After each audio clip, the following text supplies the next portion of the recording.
COIM, the General Overseas Service of All India Radio, presents readings from an autobiography or the story of my experiments with truth. The reading from the autobiography is presented by Sri Gopalakrishna Gandhi, writer, teacher, and the youngest grandson of Kasturba Gandhi and Mohandas Karamchand Gandhi. The words of the Mahatma in the voice of his grandson.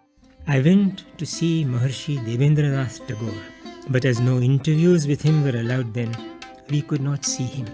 We were, however, invited to a celebration of the Brahmo Samaj held at his place, and there we had the privilege of listening to fine Bengali music. Ever since, I have been a lover of Bengali music.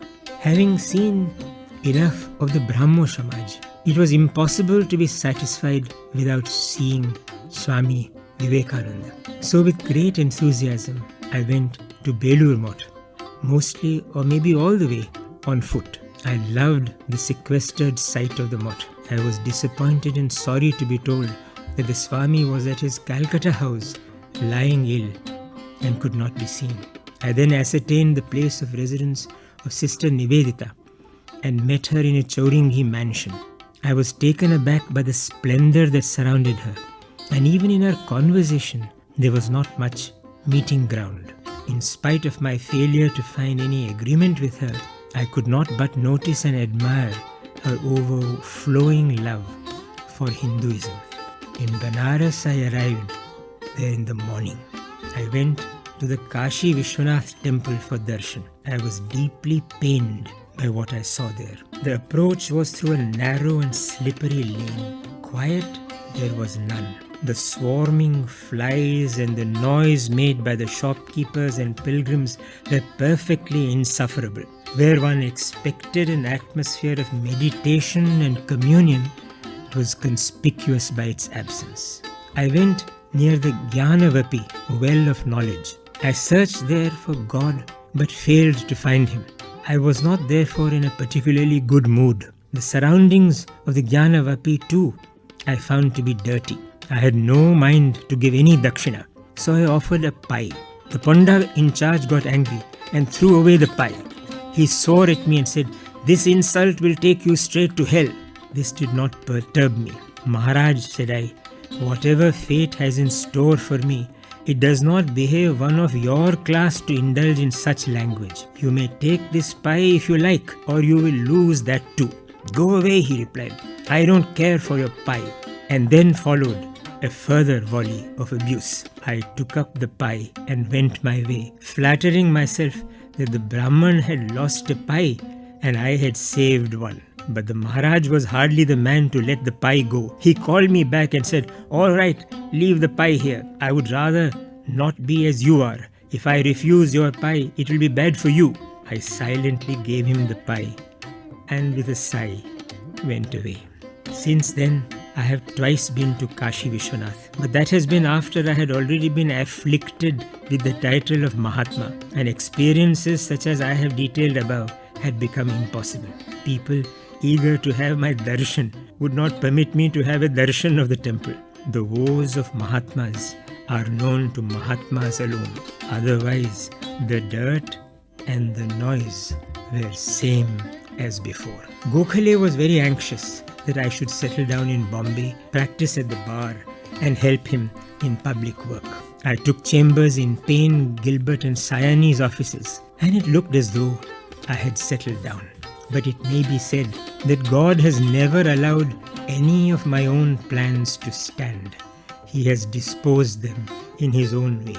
Just when I seemed to be settling down as I had intended, I received an unexpected cable from South Africa. "Chamberlain expected here. Please return immediately." I remembered my promise and cabled to say that I should be ready to start the moment they put me in funds. They promptly responded. I gave up the chambers and started for South Africa. I reached Durban not a day too soon. There was work waiting for me. The date for the deputation to wait on Mr. Chamberlain had been fixed. Mr. Chamberlain gave a cold shoulder to the Indian deputation. From Natal, he hastened to the Transvaal I had to prepare the case for the Indians there as well and submit it to him.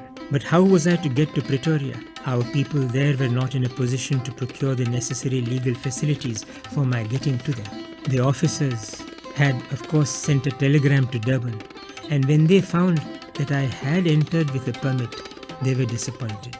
Though I had succeeded in entering the Transvaal, they could successfully prevent me from waiting on Mr. Chamberlain. I let the ball rolling, discussing things with Indians in Pretoria and Johannesburg, and ultimately decided to set up office in Johannesburg. To my brother, who had been as father to me, I wrote explaining that I had given him all that I had saved up to that moment, but that henceforth he should expect nothing from me, for future savings, if any, would be utilized for the benefit of the community. I could not easily make my brother understand this. In stern language, he explained to me my duty towards him. I should not, he said, aspire to be wiser than our father. My brother gave me up and practically stopped all communication. I was deeply distressed, but it would have been a greater distress to skip up what I considered to be my duty, and I preferred the lesser. Near the end of his life, however, he appreciated my viewpoint. When almost on his deathbed, he realized that my step had been right and wrote me a most pathetic letter. He apologized to me, if indeed a father may apologize to his son. This instance, to some extent, serves to show what a terrible responsibility it is to be parent. When I was practicing in Durban, my office clerks often stayed with me, and there were among them Hindus and Christians, or to describe them by their provinces, Gujaratis and Tamilians. I treated them as members of my family and had unpleasantness with my wife if ever she stood in the way of my treating them as such. One of the clerks was a Christian, born of Panchama parents. The house was built after the Western model, and the rooms rightly had no outlets for dirty water. Each room had therefore chamber pots. Rather than have these cleaned by a servant or a sweeper, my wife or I attended to them. The clerks, who made themselves completely at home, would naturally clean their own pots, but this Christian clerk was a newcomer, and it was our duty to attend to his bedroom. My wife managed the pots of the others, but to clean those used by one who had been a Panchama seemed to her to be the limit, and we fell out. Even today, I can recall the picture of her chiding me, her eyes red with anger and pearl drops streaming down her cheeks as she descended the ladder, pot in hand. But I was a cruelly kind husband. I regarded myself as her teacher and so harassed her out of my blind love for her. I was far from being satisfied by her merely carrying the pot. I would have her do it cheerfully. So I said, raising my voice, "I will not stand this nonsense in my house." The words pierced her like an arrow. She shouted back, "Keep your house to yourself and let me go." I forgot myself, and the spring of compassion dried up in me.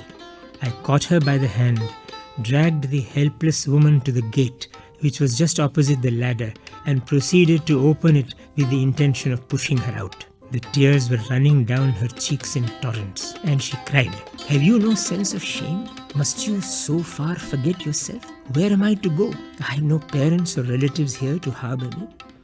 Being your wife, you think I must put up with your cuffs and kicks? For heaven's sake, behave yourself and shut the gate. Let us not be found making scenes like this." I put on a brave face, but was really ashamed, and shut the gate. If my wife could not leave me, neither could I leave her. Today, I am in a position to narrate the incident with some detachment, as it belongs to a period out of which I have fortunately emerged. We are tried friends. Let no one conclude from this narrative of a sacred recollection that we are by any means an ideal couple, or that there is a complete identity of ideals between us. You just heard the reading from the autobiography of Mahatma Gandhi, presented by Shri Gopala Krishna Gandhi, the youngest grandson of Kasturba Gandhi and Mohandas Karamchand Gandhi.